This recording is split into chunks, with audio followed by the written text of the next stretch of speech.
Here we go with video 22B on S-Corporation operations.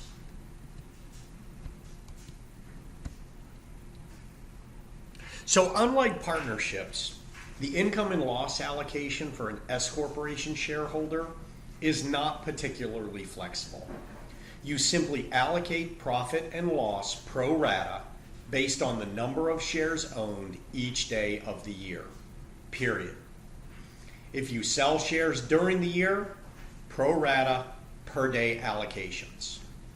So if all shareholders with changing ownership percentages agree, then the S-Corporation can use what's called its normal accounting rules to allocate income and loss to the specific periods in which it realized the income and losses. So think of that as if you have a seasonal business, maybe a per day allocation doesn't make sense. You make a lot more money at the beginning of the year than you do at the end of the year. Okay, so hopefully the sound is okay on this video because I got a dryer going, I got the oven going. It's a little bit of a electronics disaster.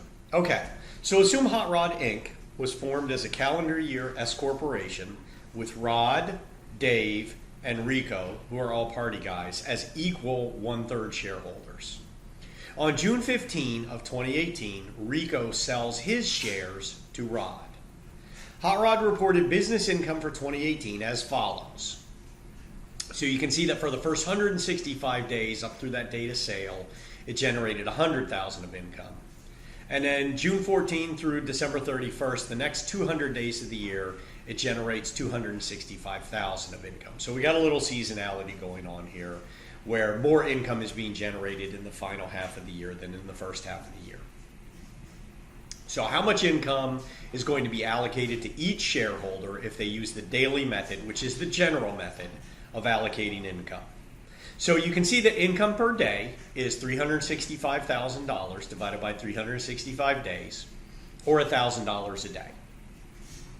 So if Dave owns 1/3 for 365 days, then we take the $1,000 per day, multiply by the number of days, and then multiply that by the pro rata share that Dave is entitled to, which is 1/3.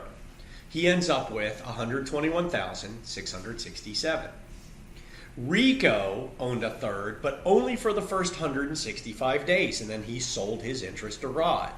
So $1,000 a day times 165 days times 1/3 is $55,000. Lastly, Rod owned 1/3 for 165 days, and then he owned 2/3 for the last 200 days. So again, on a per $1,000 per day pro rata basis, he has $188,333. Very structured, no real flexibility. Okay, again, the one choice they have is let's assume the same, except they're going to use the normal accounting method of allocating income. Okay, so under the normal allocating method, now we'd say, okay, well, wait a second. I don't care what it is per day, that averages across the year. What was income through the date of the sale? Well, that was $100,000. Well, Dave owns 1/3 of $100,000, then he owns 1/3 of $265,000, so he has no difference whatsoever. It's still $121,667. Rico now owns 1/3 of the $100,000. So now his income is only $33,333. Compare that to prior where it was $55,000. So what's happening is Rico's only being tagged with income based on the income generated by the S-Corporation in that first 165 days. So you can see it's arguably more accurate than the average daily method. Rod then owns 1/3 of the $100,000 and then 2/3 of the $265,000 or $210,000, which means Rod picked up what Rico lost, right? So he went from $188,333, now he's up to $210,000. And that reflects that shift from not considering the average per day to more of a normal accounting method. Okay, so S-Corporations have to pay their owners wages to the extent they work there. So unlike a partnership, who recall they were paid through something called a guaranteed payment, An S-corporation is like a corporation. It pays wages. It pays wages to all of its employees including its owner employees. And of course, those wages are subject to employment taxes. And in this case, they're not self-employment taxes. There's an employee and an employer, and they have the same withholding and everything else like any other employee would.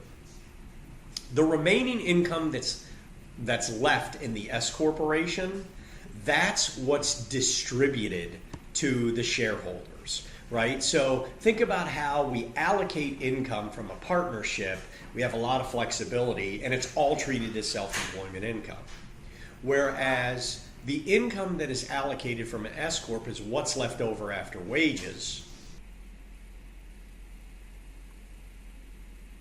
And S corporations report that remaining allocation of ordinary business income and separately stated items, just like partnerships do.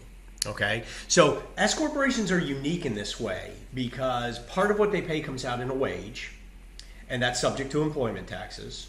And part of what they pay comes out as a distribution, if you will, or an allocation, and that's not subject to employment taxes. And so one of the games that's frequently paid by S corporation shareholders is to try to minimize the amount of wage that they pay, because of course that wage is subject to self-employment taxes where the other is not.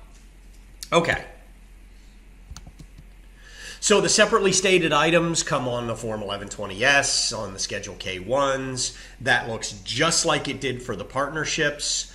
Commonly stated, separately stated items are basically the same as the partnership ones, and that brings us to the end of S corporation operations.